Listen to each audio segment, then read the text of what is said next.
خواتین کے لیے حدیث کی کون سی کتاب پڑھنا بہتر ہے؟ تنویر عالم انڈیا سے۔ میں قطر میں کام کرتا ہوں، میرے گھر میں خواتین منتخب احادیث پڑھتی ہیں، وہ اور بھی احادیث پڑھنا چاہتی ہیں، تو کون سی احادیث کا خواتین کے لیے پڑھنا بہتر ہے جنہیں وہ آسانی سے سمجھ پائیں، دوسروں کو سمجھا پائیں؟ جنرلی جو کتاب ہے ریاض الصالحین وہ سب سے بہتر کتاب ہے میرے رائے میں۔ اردو ترجمہ بھی اس کا ملتا ہے، انگلش میں ترجمہ بھی ملتا ہے، وہ کتاب گھر میں رکھنی چاہیے، اور مرد ہوں یا خواتین سب کے لیے مفید ہے۔ بہت بہترین کتاب ہے علامہ نووی رحمہ اللہ تعالیٰ کی، اس کو پڑھنا چاہیے۔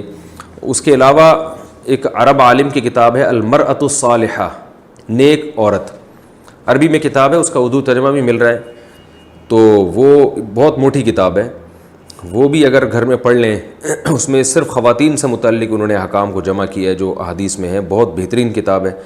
تو یہ کتابیں ہیں، اور بھی بہت سی کتابیں آپ کو مل جائیں گی بر صغیر کی۔ بہشتی زیور تو مسائل کی کتاب ہے، وہ مسائل کے لیے آپ پڑھنا چاہیں تو بہت اچھی کتاب ہے، ورنہ احادیث پر جو میں نے آپ کو کتاب بتائی ہے ریاض الصالحین وہ سب کے لیے یکساں مفید ہے۔